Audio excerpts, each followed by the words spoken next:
بسم اللہ الرحمن الرحیم۔ السلام علیکم ناظرین، ریڈ زون سے میں ہوں علی رضا الوی اور میرے ساتھ موجود ہیں جناب مظہر برلاس۔ خواتین حضرات، آپ کی خدمت میں اسلام حسب سابق حسب روایت پاکستان کے لیے دعا۔ اللہ تعالیٰ ہمارے اس عظیم وطن کو سلامت رکھے، یہ وطن ترقی کرے، یہاں خوشحالی ہو، امن چین اور سکھ سکون ہو۔ جی الوی صاحب، کیا خبریں؟ آج شاری مزاری کو اسلام آباد میں ان کے گھر کے سامنے سے گرفتار کیا گیا۔ رانا ثناء اللہ کہتے ہیں کہ اس گرفتاری سے حکومت پاکستان کا کوئی تعلق نہیں ہے۔ مریم نواز کہتی ہیں کہ شہری مزاری کی گرفتاری سے کوئی خوشی نہیں ہوئی ہے، لیکن قانون سب کے لیے برابر ہونا چاہیے۔ وزیر اعلیٰ پنجاب حمزہ شہباز نے حکم دیا ہے کہ شہری رحمان کو گرفتار کیا گیا ہے تو انہیں فوری طور پر رہا کر دیا جائے۔ تاہم چیف جسٹس نے بھی کچھ طلبی کی ہے۔ رات کو 11 بجے کیا ہو رہا ہے، کیوں گرفتار ہوئی ہیں، کیا وجوہات ہیں، پس پردہ حقائق جاننے کی کوشش کریں گے۔ پھر تمباکو نوشی نوجوان نسل کو تباہ و برباد کر رہی ہے۔ WHO کہتی ہے کہ پاکستان میں روزانہ کم از کم 100 سے زائد نئے بچے سگریٹ نوشی کی طرف جاتے ہیں اور اس سے متاثر ہوتے ہیں اور ان کی صحت خراب ہوتی ہے۔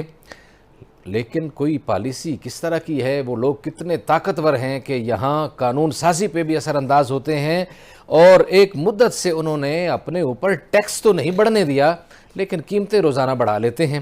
اس بات کا بھی جائزہ لیں گے کہ کون لوگ ہیں وہ۔ پھر موجودہ حکومت جیسے باقی سارے معاملات میں گو مگو کا شکار ہے، حج پالیسی میں بھی گو مگو کا شکار ہے۔ کوئی واضح حج پالیسی نہیں آ سکی، اور جو حج پالیسی ان کو سامنے لانی چاہیے تھی، ٹورز آپریٹرز ابھی تک انتظار کر رہے ہیں۔ اصل حقائق کیا ہوں گے، پیسے کتنے ہوں گے۔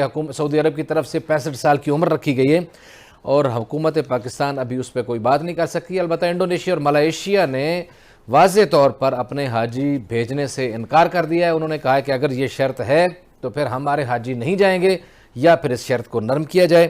کیا ہوتا ہے اس پہ بھی جائزہ لیں گے۔ پھر موٹر وے پولیس ہمیں بڑی مستعد نظر آتی ہے، سڑکوں پہ، روڈز پہ، موٹر وے پہ، باقی ہائی ویز پہ، لیکن ان کا ایک المیہ سامنے آیا ہے کہ ان کے لوگ، ان کے سب انسپیکٹرز 24 برسوں سے ترقی کے منتظر ہیں، لیکن انہیں کوئی ترقی نہیں دے رہا۔ وہ اسی پرانی تنخواہ پہ مسلسل کام کرنے پہ مجبور ہیں، پرانے گریڈ میں کام کرنے پہ مجبور ہیں۔ آخر اس کی کیا وجہ ہے، یہ بھی جاننے کی کوشش کریں گے۔ لیکن سب سے پہلے مظہر برلاس صاحب کی طرف بڑھتے ہیں اور پوچھتے ہیں، مظہر برلاس صاحب، یہ شہری مزاری کی گرفتاری جو ہے، اس کے پیچھے کیا ہے؟ اچھا جی، ایک تو ہمیں جائزہ لینا چاہیے کہ ڈاکٹر شیریں مزاری کی شخصیت ہے کیا۔ یہ راجن پور کے سردار عاشق حسین مزاری کی صاحبزادی ہیں، جی، ڈاکٹر مہر النساء شیریں مزاری۔ ان کی بہن بھی کونسلر رہی ہیں، وہاں سے ناظمہ رہی ہیں یونین کونسل کی۔ اب یہ جو مقدمہ ہے، کہا جاتا ہے کہ 1970 کا ہے، صحیح ہے، اور جو پیدائش ہے شیریں مزاری کی وہ 1966 کی ہے۔ ایسا ہی ہے۔ پھر ڈاکٹر شیریں مزاری جو ہیں وہ پڑھاتی رہی ہیں، استاد رہی ہیں قائد یونیورسٹی میں، DSS کی سربراہ رہی ہیں۔ پھر ان کے ساتھ ایک صحافی کا بھی آج 11:30 بجے طلبی ہے، عرش شریف کی۔ عرش شریف شاگرد ہیں شیریں مزاری کے۔ صحیح ہے۔ اور مجھے یاد ہے کہ ایک زمانے میں ان کا آفس ہوتا تھا بلو ایریا میں، اسلام آباد میں جاتا تھا تو عرش شریف صاحب وہاں نئے آئے تھے۔ اب شیریں مزاری نے یونیورسٹی چھوڑی، صحافت بھی چھوڑی، تو وہ ایک سیاسی پارٹی میں چلی گئیں، صحیح ہو گیا۔ MNA بن گئی، وزیر بن گئی۔ اب مجھے سمجھ نہیں آتی کہ ایک طرف یہ حکومت کہہ رہی ہے کہ ہمارا تعلق گرفتاری سے نہیں ہے۔ جی، اگر کسی حکومت کا تعلق نہیں گرفتاری سے تو کوئی گرفتار کیسے ہو جاتا ہے؟ صحیح ہے۔ اور یا تو ہے نا کہ کسی نے کوئی خفیہ اہلکاروں نے اٹھایا ہو، تو جب پولیس اٹھانے والی ہو تو وہ تو ظاہر ہے وزیر داخلہ کو پتہ ہونا چاہیے، صحیح ہے۔ اور وہ اسلام آباد کی پولیس تھی، تو اس سے یہ نہیں مکرا نہیں جا سکتا۔ وہ کہتے ہیں اینٹی کرپشن کی ٹیم آئی تھی جناب ان کے آبائی علاقے سے، تو وہ آئے اور ان کے ساتھ مل کے آپریشن ہوا، اور وہی انہی کی ناکردہ کاری ہے۔ گزارش یہ ہے کہ اینٹی کرپشن نے بھی گرفتار کرنا ہو یا کسی نے بھی، یہ اب پاکستان کا آئین اور قانون یہ کہتا ہے کہ اس پہ پہلے ملزم کو بلایا جاتا ہے، ملزمہ کو، یا ان سے کوئی تفتیش کی جاتی ہے، تحقیق کی جاتی ہے۔ عام تھانے میں بھی کسی کے خلاف کوئی درخواست دیں تو پولیس والے اس کو بلاتے ہیں کہ ہاں بھئی آپ کے خلاف یہ درخواست آئی ہے، تو کیا یہ درست ہے، کیا نہیں ہے، کیا اس میں انوالو ہے، آپ کا موقف کیا ہے؟ صحیح ہے۔ موقف تو لیا جاتا ہے۔ میرا خیال ہے کہ رانا ثناءاللہ جو ہیں وزیر داخلہ، یہ 1960 اور 70 کی ڈگر پہ چل پڑے ہیں، جب کبھی سردار قیوم پہ بکری چوری کا پرچہ ہوتا تھا، تو کبھی کسی کو غدار قرار دے کر حیدرآباد جیل میں بند کر دیا جاتا تھا۔ صحیح ہے۔ تو میری تو ان سے گزارش ہوگی کہ یہ نہ کریں آپ۔ پہلے ملک کے حالات بڑے خراب ہیں، حکومت آپ سے ہو نہیں رہی، معیشت آپ سے سنبھل نہیں رہی، لوڈ شیڈنگ بہت ہو گئی ہے اور بڑھ رہی ہے، صحیح۔ تو بجائے لوگوں کے مسائل حل کرنے کے آپ نئے نئے کٹے کھول رہے ہیں، یہ نہ کریں۔ صحیح ہو گیا، لیکن ایک بات مجھے کھانے کو کہ بریک کی طرف وہ کہہ رہے ہیں جانا ہے، لیکن ایک بات آپ سے پوچھ کے جانا ہے، وہ بات ضروری ہے کرنی۔ رانا ثناءاللہ نے ایک اور بات بھی کی، انہوں نے کہا کہ بھائی میرے اگر قائدین جو ہیں تمام سیاسی جماعتوں کے وہ اس بات کی اجازت دیں تو میں تو چاہتا ہوں عمران خان کو گرفتار کرنا چاہیے اور عمران خان کو اسی سیل میں ڈالنا چاہیے جس سیل میں مجھے رکھا گیا تھا، اور یہ بات میرا خیال ہے 60-70 کی دہائی کی نہیں ہے، یہ تو 18 کے بعد کی ہے۔ رانا ثناءاللہ کی بات یہ گرفتاری ہے کہ ثناءاللہ کے خلاف جو گواہی دے رہا ہے وہ تو چودھری شیر علی دیتا ہے کہ یہ اتنے گھروں کے لوگوں کو اس نے قتل کیا، فیصل آباد کے 22 گھروں کو۔ اچھا، یہ بھی تعداد تبدیل ہوتی رہی ہے، پہلے 18 کہتے رہے ہیں، اچانک 22 کہنا شروع کر دیا، پتہ نہیں یہ انہی دنوں میں 3-4 قتل اور ہوئے ہیں یا کیا ہوا ہے۔ اس میں دیکھیے نا، وہ انسپیکٹر کا بھی ایک ویڈیو پیغام ہے جو رانا کے کہنے پہ قتل کرتا رہا ہے۔ صحیح ہے۔ تو میرا خیال ہے کہ یہ گنڈا گردی کی سیاست ہے، یہ نہیں ہوا۔ اگر عمران خان کو گرفتار کرنا ہے تو کر لیں، اور ان پہ کوئی کیس تو بنائیں نا۔ صحیح۔ اور یہ رانا صاحب کو یہ نہیں پتا کہ جب ملک پہلے ہی فساد کی طرف ہے، انارکی کی طرف ہے، تقسیم در تقسیم ہے سوسائٹی، تو اس میں آپ گرفتاریاں کریں گے تو سوسائٹی اور تقسیم ہو جائے گی، صحیح ہے۔ اور پھر پتہ نہیں آپ کو کدھر کدھر سے برا بھلا کہا جائے۔ میں تو کچھ نہیں کہتا۔ صحیح ہے جی، یہ ظاہر ہے کہ اگر اس طرح انتقام کی سیاست کی طرف آگے بڑھنا شروع کریں گے، تقسیم در تقسیم کی طرف جائیں گے، گرفتاریاں ہی گرفتاریاں ہوں گی۔ عمران خان نے آپ کو اپنے دور میں اگر گرفتار کروایا ہے، منشیات ڈالی گئیں، آپ کا ویڈیو بیان بھی آیا، اور اس کے بعد اگر ابھی آپ اس انتقام میں بیٹھے ہوئے ہیں اور وہ دل میں درد لے کے بیٹھے ہوئے ہیں اور آج آپ ان کو گرفتار کریں گے تو بہرحال صورتحال مزید خراب ہوگی۔ لیکن یہ ہر دور کے حکمرانوں کو یہ سوچنا چاہیے کہ جب وہ اقتدار میں ہوتے ہیں تو وہ بہت زیادہ اقتدار کے نشے میں ہوتے ہیں، یہ وقت گزر جاتا ہے، جیسے عمران خان کا گزر گیا، آج ان کے پاس ہے، یہ بھی وقت گزر جانا ہے۔ بات چیت کا سلسلہ جاری ہے، ہمارے ساتھ رہیے گا، ملتے ہیں بریک کے بعد۔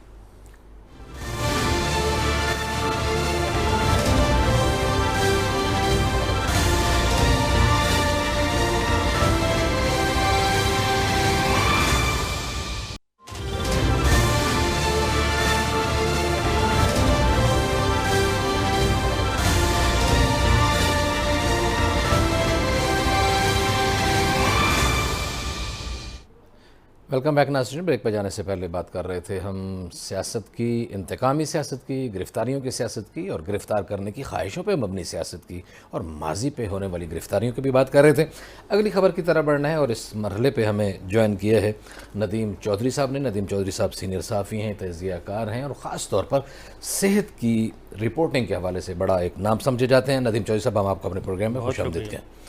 ندیم چودھری صاحب، آپ کو بلانے کا، تکلیف دینے کا ایک بنیادی وجہ یہ تھی کہ سگریٹ نوشی خاص طور پر جو ہے یہ اس ملک میں بڑی تیزی سے پھیلتی چلی جا رہی ہے، اور یہ رپورٹ آ گئی ہے ایک انٹرنیشنل عالمی ادارے کی، وہ کہہ رہے ہیں کہ پاکستان کے 1000 سے 1200 بچے بڑی الارمنگ رپورٹ ہے یہ.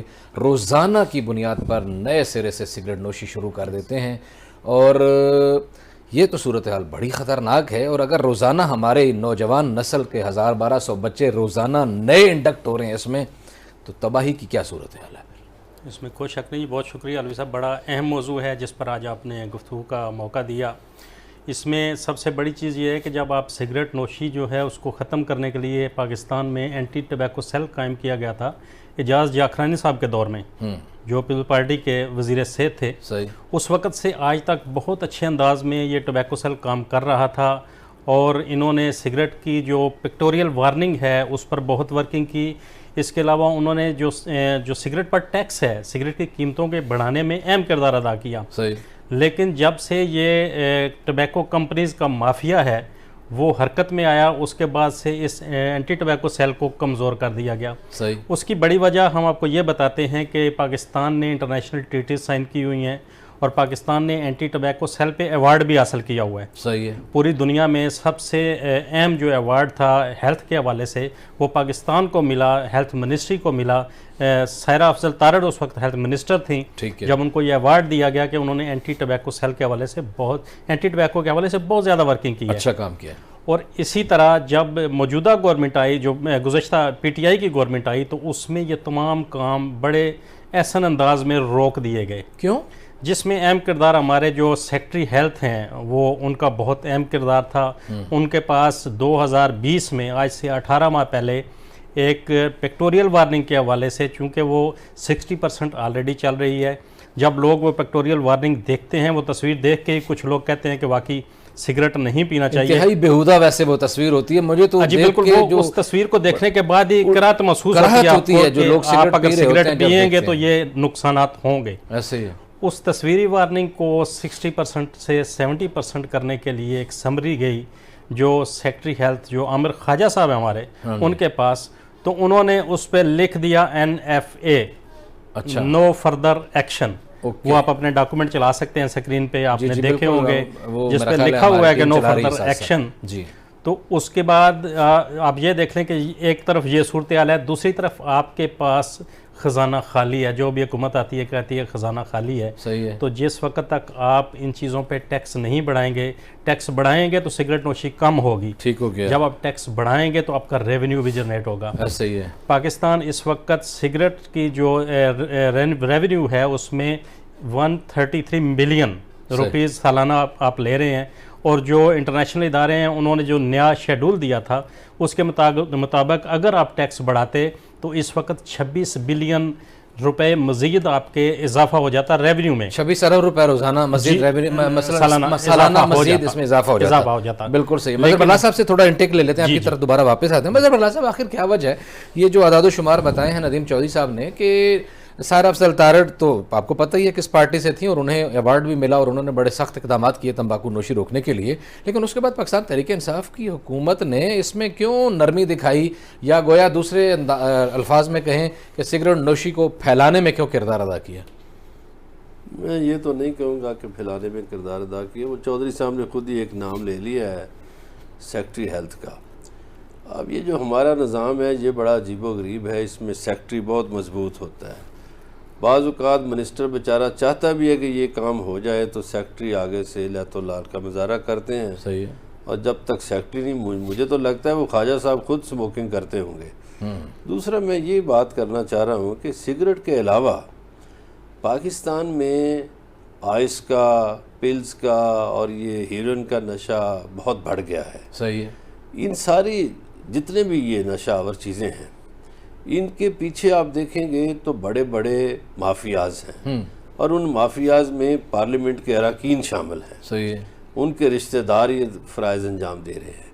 ایک اور چیز, چونکہ یہ بچوں کا آپ نے ڈسکس کیا, تو میں دنیا کے کئی ایسے ملکوں کو جانتا ہوں جہاں بچوں کی اخلاقی تربیت کی جاتی ہے پہلے. صحیح ہے. یعنی جاپان ہے, اس طرح کے کئی ممالک ہیں. صحیح ہے. تو ہمارے ہاں تربیت کی, اخلاقیات کی کوئی کلاس ہوتی نہیں. ٹھیک ہے. جس میں سوشل ویلیوز یا آپ سمجھ لیں کہ کوئی اخلاقی قدریں سکھائی جائیں. صحیح ہے. تو ہمیں اس طرف بھی توجہ دینی چاہیے کہ ہم بچوں کو قاعدہ کاپیاں تو پکڑا دیتے ہیں, لیکن ہمارے ہاں کوئی سوشل ویلیوز کی نئی کلاس ہو رہی. صحیح ہو گیا. باقی ملکوں میں یہ سکھائی جاتی ہیں چیزیں صحیح. کہ یہ نہیں کرنا، یہ نہیں کرنا، یہ کرنا ہے، یہ نہیں کرنا. ہمارے ہاں بچپن میں نہیں سکھایا جاتا. ٹھیک ہے. بالکل اس طرف وزارت تعلیم کو بھی توجہ دینی چاہیے، وزارت صحت تو ہے ہی. صحیح ہے.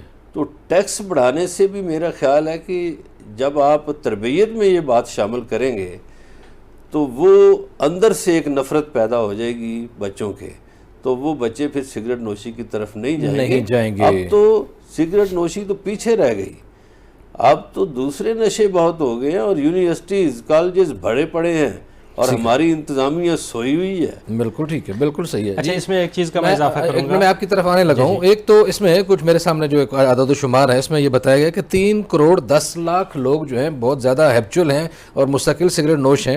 اور یہ بھی بتایا گیا کہ 2017 میں 1,63,360 افراد اسموکنگ کی وجہ سے پاکستان میں سگریٹ نوشی کی وجہ سے جو ہیں وہ مرے ہیں.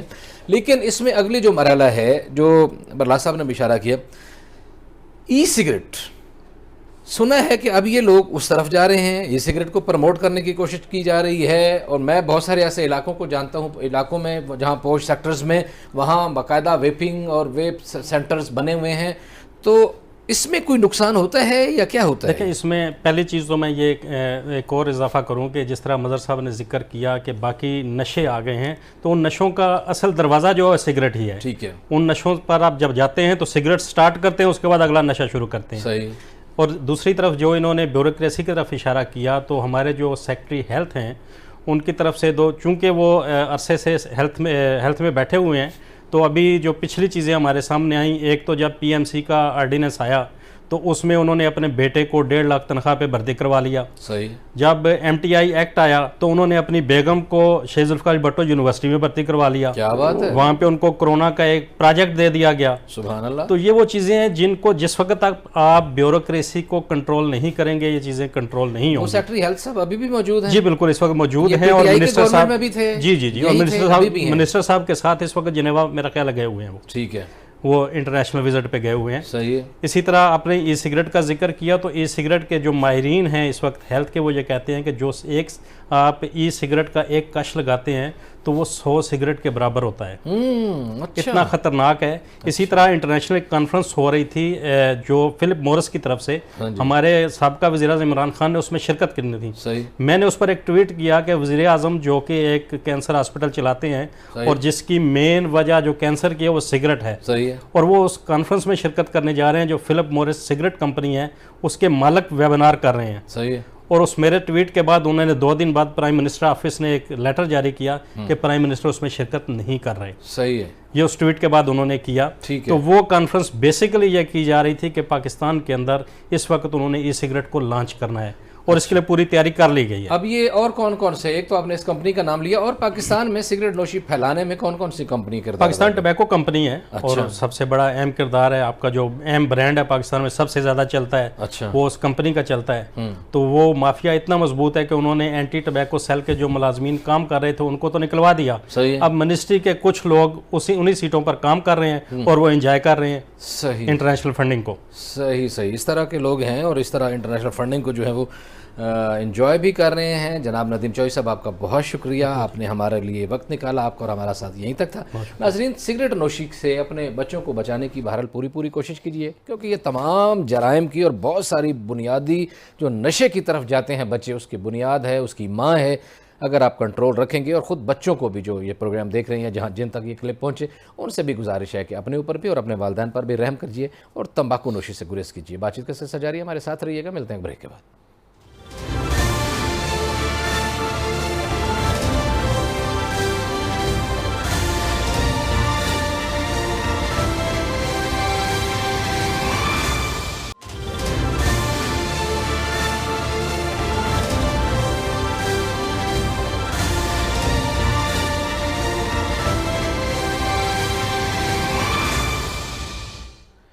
ویلکم بیک ناظرین.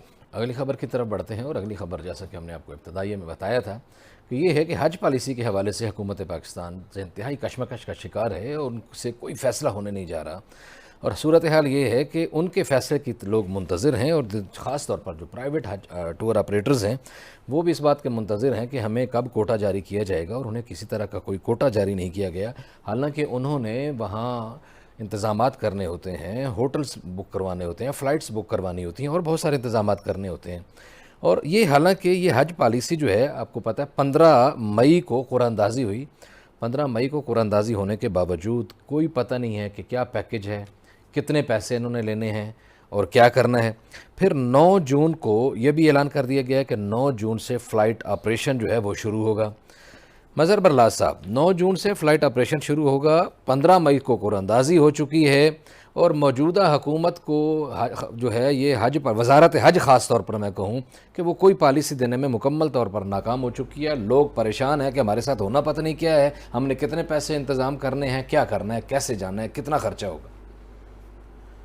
یہ 2-3 شعبوں میں مسائل ہیں، 2-3 شعبے پریشان ہیں۔ ایک کا تو آپ نے حوالہ دے دیا ٹور آپریٹرز، واقعی ان کی جینوئنلی پریشانی جائز ہے ان کی، جی، کہ انہوں نے انتظامات کرنے ہیں، ہوٹل بکنگ کروانی ہے، ٹرانسپورٹ بکنگ کرانی ہے، فوڈ کا بندوبست کرنا ہے، یہ ان کی یا پریشانی۔ ان کے ساتھ جو لوگ جائیں گے ان کے ٹکٹوں کا انتظام، یہ وہ باقی سارا کچھ ہوگا۔ باقی جو لوگ خود سے جانا چاہتے ہیں بغیر اس کے مطلب سرکاری اسکیم میں، جی، ان کے لیے بھی مسئلہ ہے۔ ایک تو حکومت نے حج بہت مہنگا کر دیا، اور جو 4 لاکھ کا حج تھا وہ 9.5-10 لاکھ پہ چلا گیا۔ ایسا ہی ہے، یہ سرکاری، اور پرائیویٹ جو ہے وہ کوئی 12-13 میں شاید جا کے پڑے۔ اب آپ مجھے یہ بتائیے کہ اگر کسی نے اپنے والد اور والدہ کو حج پہ بھجوانا ہو، اور یقیناً وہ ضعیف لوگ ہوتے ہیں، ان کے ساتھ بھی کوئی نہ کوئی ان کا پوتا یا نواسا کوئی نہ کوئی آپ بھیجیں گے، صحیح بات ہے، ان کو خاطر مدارت کے لیے۔ ایسا ہی ہے۔ تو کس آدمی کے پاس 40 لاکھ روپیہ ہو تو وہ اپنے والدین کو حج کے لیے بھیجے؟ مظہر برلاز صاحب، قطع کلامی معاف، یہاں تھوڑا سا میں آپ کو بتاتا چلو، سعودی حکومت نے اس دفعہ آرڈر کیا ہے کہ 65 سال سے زائد عمر کا کوئی بندہ حج کرنے ادھر نہیں آئے گا۔ انڈونیشیا اور ملائیشیا نے یہ شرط ماننے سے انکار کر دیا ہے، اور ہمارے پاکستان کے حالات تو یہ ہمیں تو پتہ ہے کہ ہمارے تو جاتے ہی بوڑھے بزرگ ہیں زیادہ تر۔ ہمارے ہاں تو رواج ہی جوان حج کا نہیں ہے، ہمارے ہاں تو لوگ بوڑھے جاتے ہیں، یہ صحیح بات ہے آپ کی۔ تو پاکستانی لوگ کیا کریں گے؟ صحیح ہے۔ اب سعودی عرب والوں نے پابندی لگا دی ہے، ٹھیک ہے، ایک دنیاوی لحاظ سے انہوں نے پابندی لگائی ہے، لیکن اصولی طور پر تو پابندی نہیں لگ سکتی۔ ایسے ہی دین میں تو کوئی پابندی نہیں ہے کہ 70 سال کا بندہ حج کرے یا 20 سال کا کرے۔ صحیح بات ہے۔ لیکن اصل پرابلم یہ ہے پاکستان میں کہ ابھی تک لوگوں کو سمجھ نہیں آ رہی، حج پالیسی نہیں آئی۔ ایسے ہی ہے۔ تو جب تک حج پالیسی نہیں آئے گی، لوگوں کو کیسے سمجھ آئے گی کہ انہوں نے کدھر پیسے جمع کرانے ہیں، کس کے پاس جانا ہے، کتنے پیسے کرنے ہیں، اور کیا جو 9 جون سے آپریشنل فلائٹس چلنی ہیں، بھائی ان فلائٹس پہ جائے گا کون؟ ایسے ہی ہے۔ کوئی بندوبست ہی نہیں ہے تو جائے گا کون؟ حج کی بکنگ ہی نہیں ہے تو جائے گا کون؟ ٹور آپریٹر جو ہیں وہ ہاتھ پہ ہاتھ رکھ کے بیٹھے ہوئے ہیں۔ اس میں ایک اور پہلو کی طرف آپ کی توجہ دلاتا ہوں کہ یہ جو پہلے سیکٹری تھے مذہبی امور کے اس وزارت کے، جعفر خان صاحب، وہ ریٹائر ہوئے ہیں۔ ان کی ریٹائرمنٹ کے بعد ایک ایڈیشنل سیکٹری جو ہیں اکبر دورانی صاحب، وہ ان معاملات کو دیکھ رہے ہیں، لیکن وہ کوئی فیصلہ نہیں کر رہے ہیں، کوئی ہچکچا رہے ہیں یا احتیاط برت رہے ہیں یا قوت فیصلہ سے محروم ہیں، جو بھی صورتحال ہے، وہ کوئی واضح پالیسی نہیں دے رہے۔ نہیں تو ان کے اوپر جو وزیر ہیں مولوی شکور صاحب، جو مولانا صاحب کی پارٹی کے ہیں، شکور صاحب کو سوچنا چاہیے، صحیح ہے۔ وزیر اعظم کو سوچنا چاہیے، لیکن پتہ نہیں اب تو بہت سے لوگ جو حامی ہیں حکومت کے، بڑے گیت گاتے تھے، وہی کہہ رہے ہیں کہ ہمیں سمجھ نہیں آ رہی کہ کون سی حکومت ہے، کہاں حکومت ہے، کس کے پاس ہے۔ صحیح بات ہے۔ اور پھر اوپر سے جو وزراء بیانات دیتے ہیں، جیسے آج رانا ثناء اللہ نے دیا کہ شیریں مزاری کی گرفتاری سے حکومت کا تعلق نہیں ہے، جی، وہ یہ ایسی باتیں ہیں جو ملک میں مزید پریشان کر دیتی ہیں لوگوں کو۔ چلیں، یہ حج کا جو معاملہ ہے یہ تو کوئی سیاسی نہیں ہے. یہ بالکل صحیح بات ہے جی. حج کے معاملے کو حل ہونا چاہیے کیونکہ یہ لوگ پاکستان کے لاکھوں لوگ بہت پریشان ہیں اور ظاہر ہے کہ جن لوگوں نے جانا ہے وہ پریشان ہیں, ان کے بچے پریشان ہیں, ان کی فیملیز پریشان ہیں, ان کو بھیجنے والے پریشان ہیں, انتظامات کرنے والے پریشان ہیں. تو یہ خالصتاً عبادت اور مذہب کا مسئلہ ہے اور خدا کے لیے اس کی طرف خصوصی توجہ دینے کی ضرورت ہے. مظہر بلّہ صاحب, اگلی خبر کی طرف بھی ہمیں بڑھنا ہے. موٹر وے پولیس کے 14 سال سے ایک ہی رینک میں سروس کرنے والے سب انسپیکٹرز جو ہیں آج بھی پروموشن کی منظوری کے منتظر ہیں. انہی افسران کے حوالے سے نومبر 2019 میں سپریم کورٹ آف پاکستان نے ہدایت کی تھی کہ 6 مہینے میں رولز بنا کر افسران کو سینیئرٹی کے مطابق پروموٹ کیا جائے. حالانکہ پہلے موٹر وے پولیس کے رولز موجود ہیں. سپریم کورٹ آف پاکستان کی ہدایت کے باوجود, ہدایت کی روشنی میں جو یہ رولز اسٹیبلشمنٹ ڈویژن سے منظور ہونے کے بعد, اپروو ہونے کے باوجود متعلقہ افسران آج تک ترقی کے منتظر ہیں. سوال یہ ہے کہ کیا یہ توہین عدالت نہیں ہے؟ کیا یہ ایک مضحکہ خیز حقیقت نہیں ہے کہ صرف ایک مخصوص بیچ کے افسران کو امتیازی سلوک کا نشانہ بنایا جا رہا ہے مظہر بلّہ صاحب؟ اچھا, یہ 14 سال ہے یا 24 سال؟ 14 سر, 14 سال. جی. دیکھیے, ہمارے ہاں ہم بڑی تنقید کرتے ہیں پروگراموں میں بھی سیاستدانوں پہ, بعض اوقات عدالتی فیصلوں پہ, جی اور اسٹیبلشمنٹ پہ بھی تنقید کرتے ہیں. صحیح ہے. مگر ہم نے کبھی, یا ہمارے میڈیا نے کبھی, یا ہمارے لوگوں نے کبھی یہ جو سول بیوروکریسی ہے اس کے بارے میں بات نہیں کی. درست ہے. حالانکہ ملکی مسائل کی سب سے بڑی وجہ یہ سول بیوروکریسی ہے. جی ہاں. اب دیکھیے, یہ انسپیکٹر لیول کے لوگ ہیں, چونکہ یہ سی ایس پی افسر نہیں ہے, جی ہاں, تو ان کی فائلیں وہ دفتروں میں گھما پھرا دیتے ہیں. کہاں جی ایڈیشنل سیکٹری کے پاس گئی ہے, پھر سیکٹری کے پاس گئی ہے, واپس آ گئی ہے سیکشن افسر کے پاس, وہاں سے ڈپٹی سیکٹری کے پاس جائے گی, وہاں سے جے ایس کے پاس جائے گی, جے ایس سے ایڈیشنل سیکٹری کے پاس جائے گی, پھر واپس آئے گی. تو خدا را کچھ خیال کریں, آپ لوگوں نے کسی اور عدالت میں بھی جانا ہے. چلو یہ تو زمینی عدالت ہے, اس کے فیصلے کی آپ توہین مسلسل کر رہے ہیں. وہ یہ تو سوچ لیں کہ آپ نے ایک اور عدالت میں بھی جانا ہے تو وہاں کیا حساب دو گے ایسا ہی کہ آپ کتنے مظلوموں کی فائلیں روک کر بیٹھے رہے. میں سمجھتا ہوں کہ یہ 14 سال ہو گئے ہیں, تو یہ 14 سال میں جتنے سیکرٹری آئے ہیں وہ ذمہ دار ہے اس کے. بالکل. اور مظہر بلّہ صاحب, مزے کی بات یہ ہے کہ صرف انہی لوگوں کو نشانہ بنایا جا رہا ہے, جبکہ موٹر وے پولیس میں کانسٹیبل سے لے کر ایس پی تک کے تمام رینکس میں جو ترقی ہے 1993 کے سینیئرٹی رولز کے مطابق کی جا رہی ہے اور کسی بھی وقت ترقی کا عمل نہیں روکا گیا. لیکن اس کے برعکس یہ 2002 میں بھرتی ہونے والے سب انسپیکٹر جو ہیں ان کے ساتھ صرف امتیازی سلوک روا رکھا جا رہا ہے, اور ترقی کے ہر معیار پر پورا اترنے کے باوجود یہ پوری جو شاہراہوں کو اچھے طریقے سے چلا رہے ہیں, ٹریفک کے نظام کو کنٹرول کر رہے ہیں, شہریوں کے لیے سہولیات کا باعث بن رہے ہیں. یہ لوگ بیچارے ایک مصیبت کا شکار ہیں اور ان کو کوئی سنوائی نہیں. باقی سب پہ پروموشن کے دروازے کھلے ہیں. جی ہاں, ان پہ اور یہ سوتیلے ہیں, ان سے سوتیلوں جیسا سلوک کیا جا رہا ہے. ہماری تو درخواست ہوگی سیکٹری کو بھی اور وزیر صاحب کو بھی اور وزیر اعظم پاکستان کو بھی کہ ان کی طرف دیکھیے, ان کے بچوں کی بددعائیں کیوں لیتے ہیں آپ؟ ایک ہی جگہ پہ وہ رکے ہوئے ہیں, اور سرکاری ملازم کو اگر ایک جگہ روک دیا جائے تو وہ بیکار ہو جاتا ہے. ایک ایسا وقت آتا ہے وہ نفسیاتی مریض بن جاتا ہے. ایسے ہی ہے. چونکہ اس کی ساتھ ساتھ پروموشن ہوتی رہے تو وہ مطمئن رہتا ہے, اس کی کارکردگی بہتر ہوگی. کارکردگی کے حساب سے چلیں, آپ کوئی نہ کوئی میرٹ تو بنائیں, ان میں سے کچھ کو تو پروموٹ کریں کو سمجھ آئے کہ بھئی چلو ہمارے والا بیچ بھی پروموٹ ہو رہا ہے. تو خدا خوفی کریں, حکومت کو اس پہ ایکشن لینا چاہیے, اور یہ جو سیکٹری صاحبان ہیں انہیں بھی سوچنا چاہیے. جی بالکل صحیح ہے جی, سیکٹری صاحبان کو بھی سوچنا چاہیے. اور موٹر وے پولیس میں جو نئے آئی جی لگائے گئے ہیں خالد محمود صاحب, ان سے توقع کی جا سکتی ہے. سنا ہے کہ وہ بڑے مثبت انسان ہیں اور وہ اس موٹر وے کو بہتر کرنے کے عزم کے ساتھ یہاں براجمان ہیں. تو توقع کرتے ہیں کہ شاید وہ اس معاملے کی طرف توجہ دیں, نوٹس لیں, اور جو بیچارے لوگ منتظر ہیں اور دعائیں کر رہے ہیں, اپنی ترقی کے راستے دیکھ رہے ہیں, ان کے بچے ترقی کے راستے دیکھ رہے ہیں, ان کو اس سے نوازیں. آج جتنی آپ سے ملاقات ہوگی, کل اپنا خیال رکھیے گا. اللہ نگہبان.